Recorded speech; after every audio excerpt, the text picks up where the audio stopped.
Well, hello, everybody. Happy New Year, 2021. It's been a wild 2020, and we're looking forward to 2021. Tonight, we have our family meeting, and typically we do a business meeting in January. So we're going to kind of introduce who the officers are for this coming year and who the board is. But first, before we get started, first of all, I want to say we've had some family members in our group that have been dealing with the COVID virus, and our prayers go out to them. Just keep all those people in your prayers. We have one family in particular that's going through a pretty bad mom and dad and son who has Down syndrome, and grandma that has COVID right now. So just think about them and pray for them if you would. That would be greatly appreciated. Also, before we get started, we have some great news. I'm going to have Julie Hardiman come on, and hold on, let me get her. Hello, Miss Julie. Hello. How are you? Happy. Nice to see you. Good to see you. Yeah. So, Julie, explained when you called me up and said we have some good news as far as funding availability. I'll bring up that first slide, and you can go ahead and speak. Great. Okay. All right. Well, what I would like to share is one of the few bright spots we've had during the pandemic is we've had some creative funding provided by our state leadership to come down and help our families with kids with disabilities. And I'd like to share the information about the Georgia Solve scholarships.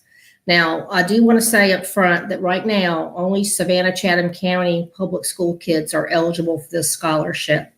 And I do have a tip sheet that I hope John can share as well, which will have the participating schools, basically schools who are only offering virtual instruction. And the last time the school list was updated by the Georgia Department of Education was January the 6th. And I'll be tracking that. So when surrounding school districts come on it, I can assure you that I'll be sending that information out to John, and then also to the parent mentor who's in that school district who has the same job that I have to share.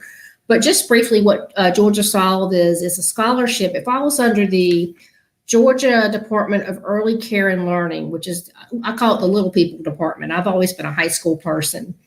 And SOLVE is an acronym. It stands for Supporting Online Learning for Virtual Education Program. Now, SOLVE scholarships are available for all students in Savannah-Chatham County. Families first have to meet an income threshold. And I want to use the term traditional student, neurotypical student. Thank you, John. To get that, all students can apply for this. What is the reason why I want to share this tonight with y'all is to talk about for families of students with disabilities ages 5 to 22 who are enrolled in Savannah-Chatham County Public Schools. There are no income requirements for families to meet. So that piece is waived. Basically, it's two pieces of information. They first have to be a Savannah-Chatham County public school student, and that verification is provided by your school's information specialist. And the tip sheet has all the steps how to go through and apply. And the second piece is it's a student with a disability. It's our kids who receive services with an IEP, but it's also our kids who receive services through 504 plans, or they may have services through now comp waivers and are in schools. So basically what SOLVE does, it provides basically a payment to your child care provider direct. And they recognize that families of kids with disabilities have unique challenges to try to find providers who can serve their kiddos who have disabilities. So the state has stepped in and said, oh, we're providing this funding. So what's unique about this is it can be a traditional daycare arrangement. Again, think about it. It goes from ages 5 to 22. So it could be like, a child care provider you use after school or during the day when your child's on a break. It could be like the YMCA. It could be a family member who lives outside your home. And when you start thinking about kids who are 13 to 22, it's really hard to find providers. So they have what they call an informal provider that you can select. You can create your own provider. And the families that I've been talking to right now about this opportunity are reaching out to maybe one of their older kids in the household who are now in college, becoming that provider, grandma, a neighbor down the street, using a babysitter. So those are the informal. If you go back to that tip sheet, you'll see there's a section there, John. Can you pull that back up real quick? It's called literally. The next one. Yeah, please. Let's see, informal provider. I think it's at the very top of my sheet. It's just a place where you can get more information about the informal. There it is right there. It's on the bottom of the sheet. It says information about Georgia Solve informal providers, and you can get more information. So, and those are agencies that could be like a camp. Like I want to use your Camp Buddy as an example. Say you had Camp Buddy that was in place year round. Camp Buddy could apply to be a provider for families using Georgia Solve. So for your Chatham County families, I recommend you get this information, you read through it. If you're using any type of child care, apply. Get on the list. If you're looking for informal providers and you need ideas, please email me. I'm telling parents to contact care.com. Also, Georgia Southern College has students who are in their programming for becoming special education teachers and therapists, and they need contact hours. I want to help them develop a list of students who would like to be these informal providers. The informal provider processes, they have to have, I think, a CPR class and a background check, and they have to do that through the state. But basically, that's all they have to do. So it's the rigor is not like a big agency trying to set up a child care agency. Great opportunities for your family to help augment what's happening, while you're trying to provide online learning in Savannah, Chatham County.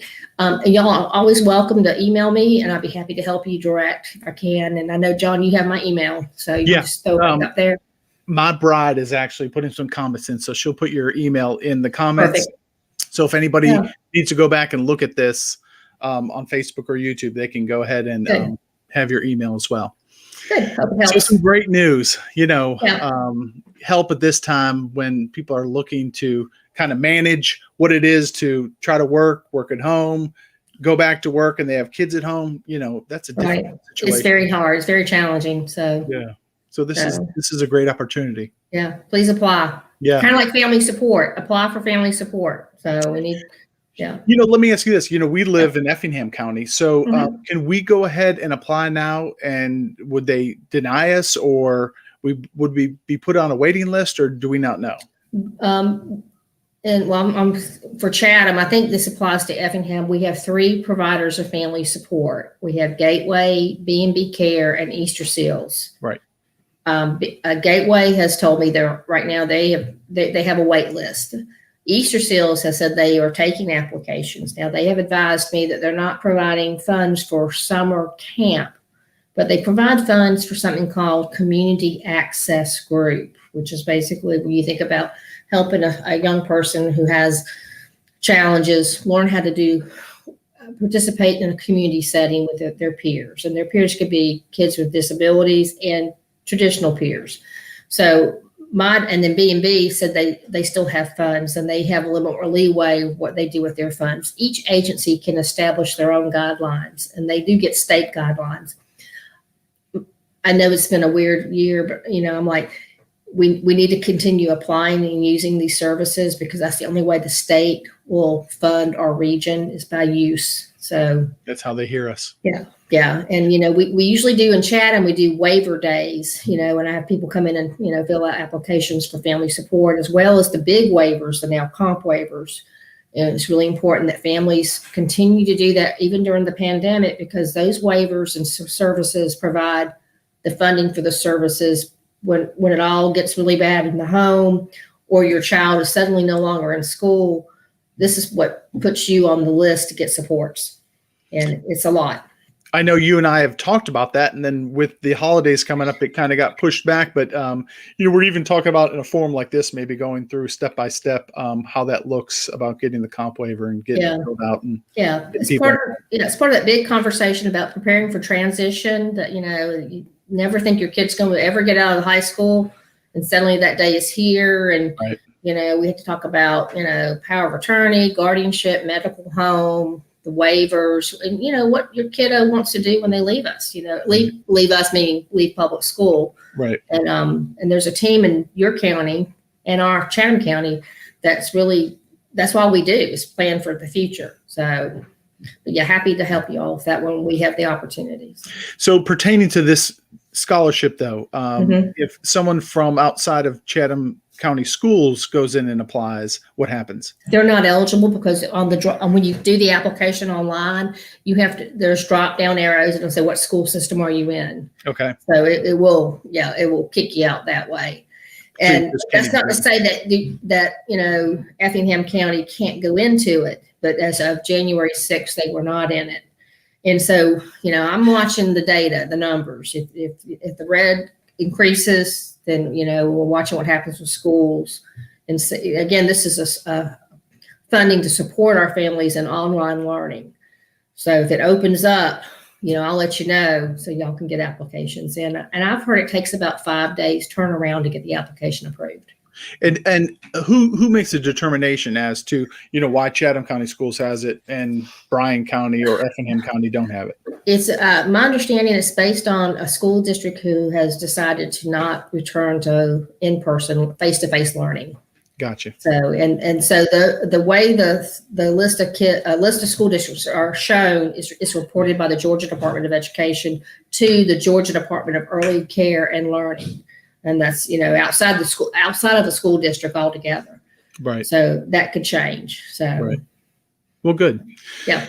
Well, we will look forward to that. Thank you for your time. Thank y'all. Good to talk to you. Good to talk to y'all. Yeah. We will see you soon.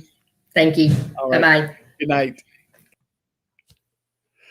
So that's some good news. If you're looking for help, obviously right now in Chatham County, go ahead and look at that information and get applied.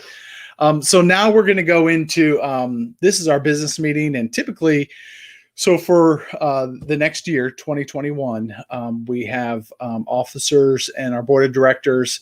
And last year we did this at a meeting and there was, a few people there, but this is a good way that we can show everybody who our officers and board of directors are. We had asked when we compiled this, sorry, wrong word, some information about the person and kind of what inspires them. And also I'm going to bring these up and just kind of share them with you. First of all, I am the president. But that is a picture of my family and all. And so we asked what attracted the person to LDSS. And you can see I wanted to find a place where anyone who had a love for people with Down syndrome could connect and learn from one another and advocate for a community that would love and embrace them as well. So that's me. This is our vice president. This is Mr. Michael Holton. And he is a self-advocate, first one on our board. His attraction to LDSS was Joe Marchese was his influence, which is a great reason that somebody reached out to him, gave him a good word about serving on the board, and he's been in different positions on the board, and now he's vice president of our board. The other officer, this is Joe Marchese. He is secretary. And, I don't have the year change there. So this is for 2021, but he is a secretary for us and he's a board member. His attraction to LDSS was helping people reach their unlimited potential. One great thing about Joe is that he says, we have to think bigger than just Southeast Georgia, but how we can change the world in what we're doing. So that's Joe Marchese. This is our treasurer, Stephen Greene. I don't know if many of you know Stephen, but his attraction to LDSS was an opportunity to assist an organization to further a cause close to the heart of his family. And he's been a great asset as far as helping us with budgets and numbers. And, we always have a budget that is available for anyone to see that request. Just kind of looking at our numbers and, what our yearly budget is and all. But Stephen is the one that is responsible for all that. These next individuals are on our board, and we will start out with Brian Hussey. Brian has been on the board since 2006. That's a picture of his great family and with Sean. His attraction to LDSS was joining other families on the journey. And his inspiration was his son, Sean, which is awesome. If you saw the meeting last month, Sean and Brian golf on the weekend. So there was a little video about that if you want to go back and look at that meeting. Next, we have Dr. Ben Spitelnik. Dr. Ben is our medical advice. He's a pediatrician here in Savannah. His attraction to the Low Country Down Syndrome Society, initially, it was to develop a support group so several families with similar needs could gather and share educational and medical advice. And he says now it's so much more. When the group first started, Dr. Ben actually had families that were meeting in his office just to share and have fellowship and community with one another. And through that, it was the impetus that grew the Low Country Down Syndrome Society. Next, we have Nicole Allen. Nicole, if you look, she's got quite the family, but Renelle is the one in the middle there with her. He's the boss babe. But her attraction is she wanted to have a place where they can come together as one family. And that's one thing that we've always tried to do here is that, we are a family that are here to love and support one another, to help show the new ones along the way, and to give support and assistance to families in all ages of development and where we can help out. Next, we have Tom Kinkle. Tom is the immediate past president, many of you know. He has been on the board since 2016. And initially what attracted him to LDSS was he wanted to meet families that were raising children with Down syndrome. And Tom, in his time as president, did great strides in, leading this organization. And he has been instrumental in doing some great work with United Champions and the growth of United Champions. Next one on our board, Jason Ambrose. Jason has quite the large family. He's a great family man.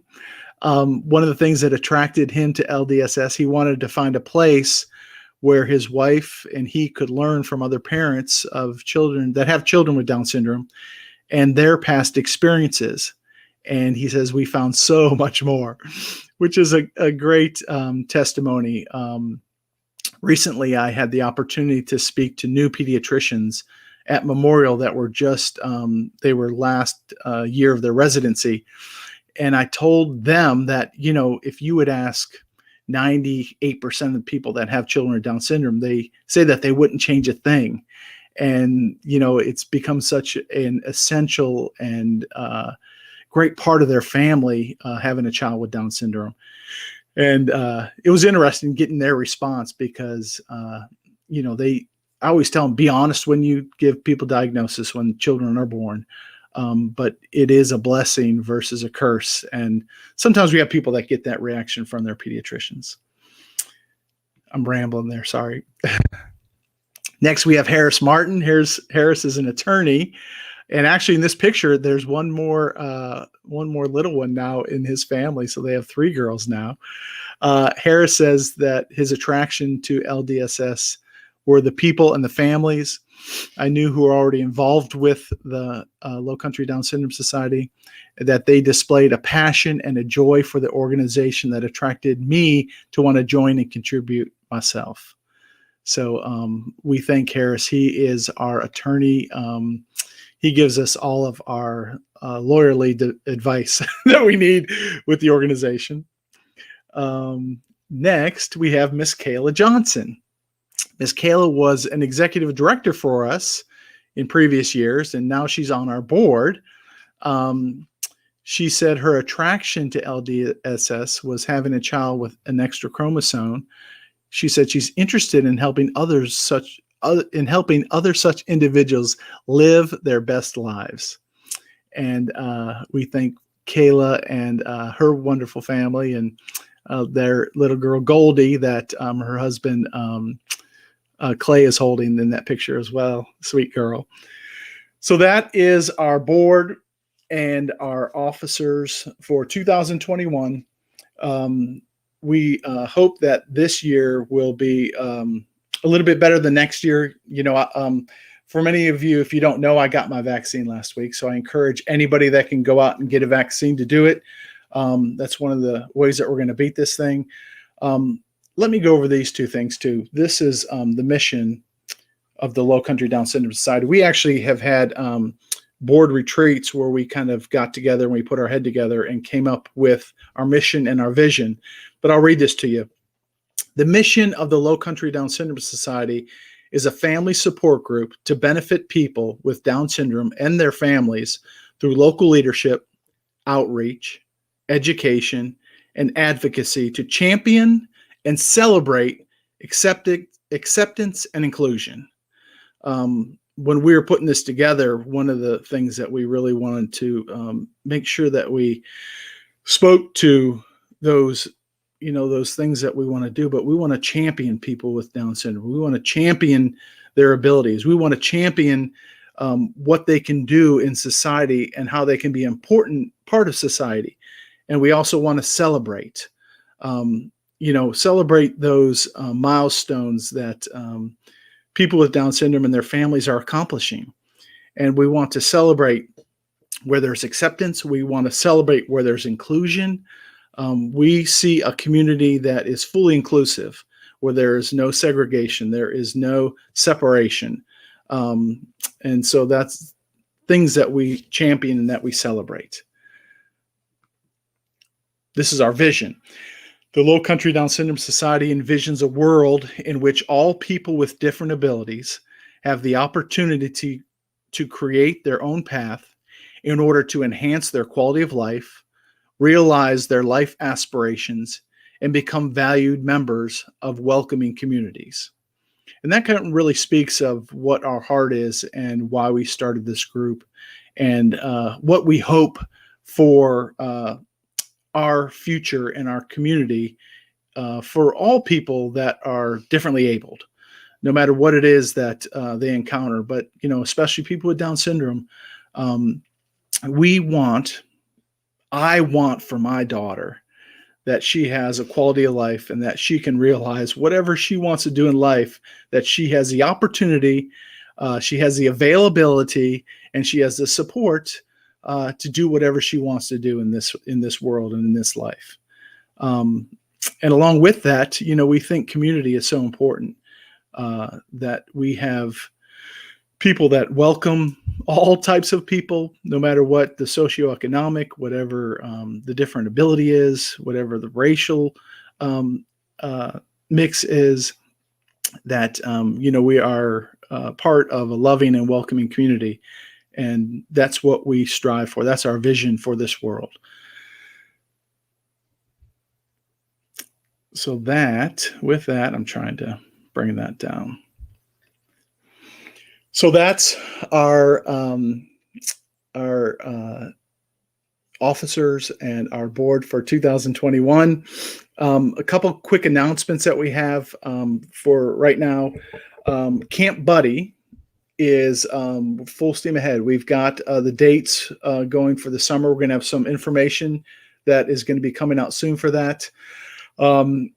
We never know kind of what is going to happen with the situation with COVID. So, we are open up to making changes along the way. But as of right now, we are planning to have camp this summer.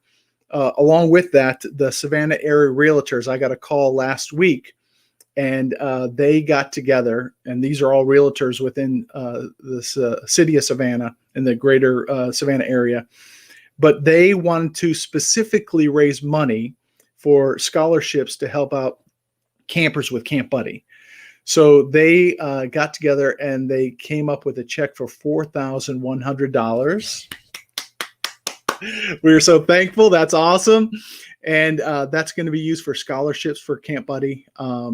We got some exciting things that we're looking to maybe expand Camp Buddy to. We're talking about things. Also, with great regret, we had a meeting and we talked to the committee members dealing with Night of Champions, and we talked to our medical expert. And at this point, last year we did a virtual Night of Champions, and we had selected our champions and our President Award winners last year. And it turned out that because of COVID, we canceled the Night of Champions last spring. But because we had those individuals and we had those champions, we went ahead and had a virtual presentation. So we talked about some different contingencies for this year to seeing if there's any way we can do it. And we're, probably going to readdress in the summer if things drastically change. But at this point, we're probably going to schedule Night of Champions for spring of 2022 at this point. So that's kind of where we are. The idea of having a large gathering right now is about impossible. And it just wouldn't be very smart to have that type of event. And especially that in our community, there's higher risks with COVID infections. So this time we're going to delay it until next spring. If there's any changes in that, we'll let you know as well. But that's kind of where we are at this point. We're not going to have Night of Champions this spring, 2021. So with that, if you need anything, I know Candy's been doing some comments there. If you want to go back and look about getting the scholarship for help with anybody who's looking after your children, please do that. There's no requirements now, so it's pretty much money that is out there for your use that can help you with taking care of your loved ones. So we hope you have a good night. We thank you for being here. I look forward to the time when we all can see each other again. It'll be wonderful. But I hope you all have a good night. Thanks so much.